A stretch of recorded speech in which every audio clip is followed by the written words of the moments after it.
or two to show you here. New customer requested some Darth Vader builds, so had a little bit of option on doing like a blackout one, full blackout, and we ended up changing up the dial a little bit. Instead of doing a full blackout, the wife sanded it after we blacked it out to expose the silver again. Showed it to him and said, hey, just in case you're interested in this, we can do that, or we can just do another coat and black it back out. So he said, actually, I like that setup, so let's just go with that. So black background, silver, so everything that's raised when it was sanded back out is re-exposed. So we've got a silver Vader, black background, loomed pips, but this is a full blackout build. So we got a black SS band, black aggressive shark tooth bezel with a black ghosted ceramic insert, custom engraved, go on, focus there, custom engraved little TIE fighter there on the crown, black SS band, and then we did a Darth Vader that is a, I don't even know how you want to, I don't even know how you reference that, but looks like it's out of focus. It's kind of cool. My camera didn't like it, trying to take pictures of it, because it just kept looking like it was nicely out of focus. So Vader there. Then we've got a stainless steel movement holder tucked away around in there, black rotor with a super low profile exhibition case back there. And that's this build. Thought it came out pretty awesome. I was just messing with this at the time on its off. But just to show it off a bit, whenever you go to, these bezels are held on with a tension ring. So you can turn it left, you can turn it right. It's just held on with a tension ring. It is not a clickable bezel. This is an automatic mechanical, so you can wind it, you can wear it, you can put it in a watch winder. But if it's dead or you're not going to be very active, you want to pre-wind it a little bit so you make sure you don't lose any time. Because if you're not active enough to keeping that rotor spinning, you are going to lose time. So you will back the crown off the threads. You want to pre-wind it if that's the case. So you'll back the crown off the threads until you hear it clicking. At that point, you can wind it, and a wind is a turn away from you. Turning it back doesn't do anything, but it's a lot easier to just wind it back and forth. If you do this for 4 or 5 seconds before you put it on, even if you're not very active, you'll keep time. And if you do it for something closer to 15-20 seconds, you will max out your 31 plus hour power reserve, though you cannot overwind it. Then you'll pull it to the one and only click, and you can set your time. Now, it's not a hacking movement, so it's going to keep going. You'll also know you got a little bit of play there in the crown. You've got a wobble crown. It's going to deflect lateral pressure from going into that stem and into the movement. So if you're pushing and prying on it, you're not going to be breaking anything. Okay, Google, what time is it? It's 6:42 p.m.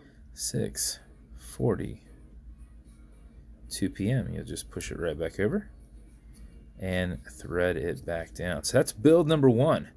So couldn't decide between a full blackout build or a loom build. So we ended up doing one of each.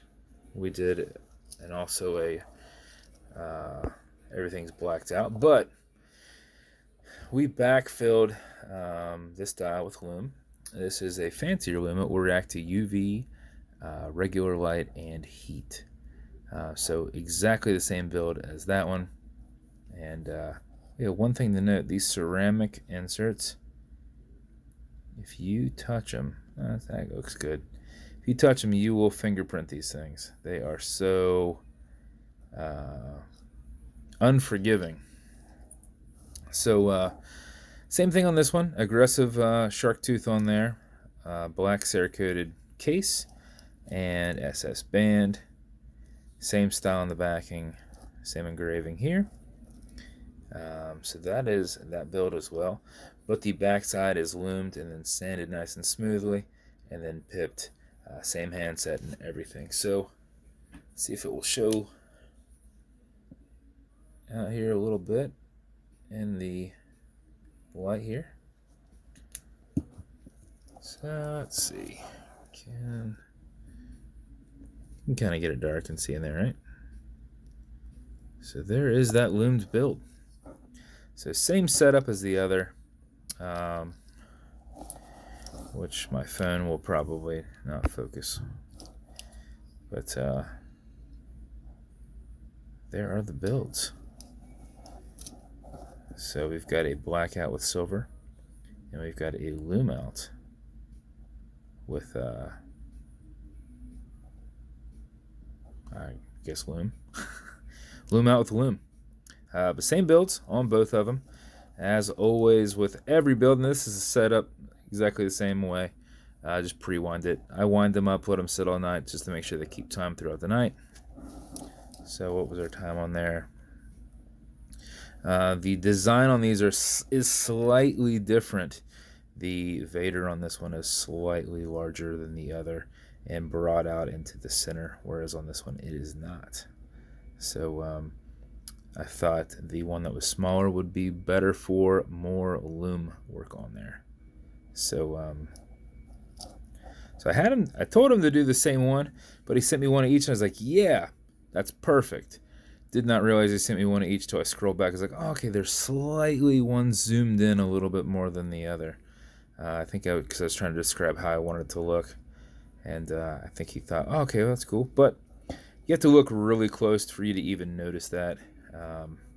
But everything else on there is exactly the same, except for that backside looming. And the dial, like I said, is slightly, this one's zoomed in just a little bit more.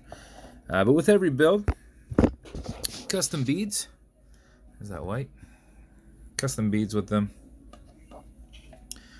Got your matching. Come on, focus on this. Matching Vader boxes. And then each of these will come with watch clearance. It's good on all glass and metal parts. So this whole watch, non-streaking, non-toxic, non-residue. You're going to have also your build and warranty cards are inside of each one, just down in there. So full warranties on everything. Down in the back sides of both boxes. And then also you're going to get some fine scratch remover. This is good on the glass. This is an acrylic glass, so you can scratch it. If you do, no worries. Put a tiny bit of this on there. Buff against it. Filling that scratch, use your included microfiber that the watches are wrapped in to buff that out, and you'll knock it out in about 15-20 seconds. Also, this Cerakote, this is what you do on guns. It's applied and baked on. Think of it like car paint. If you wouldn't do it to your car door, don't do it to the watch. So if you rub it against some concrete, you are definitely going to get the exposed silver under it. Now what's cool is you've got silver going on up here, so if you do end up doing that, that distressed look isn't necessarily bad, but you want to distress it a little bit more. If you give it one nick, you might as well nick it a bunch. But that's this setup. These are these builds. Thank you, Mr. Tucker, on requesting these. These were fun builds to do. I like anytime I can lume a dial. And then it looks good. So these are the Vader builds. That's it, man. So hope you like them. Make sure that get that in focus. Hope you like them, man. Identical builds. You know, other than the obvious here. But I appreciate you a ton. And if you want me to build you something custom and unique, because I'd never built a Vader build before, let alone two, reach out and I'll see what I can do. And if you want to continue to see videos like this, like and subscribe as I put them up all the time. Appreciate you guys' support and hanging out and watching the videos that I fumble through. So have a great day, and talk to you guys soon. Thanks.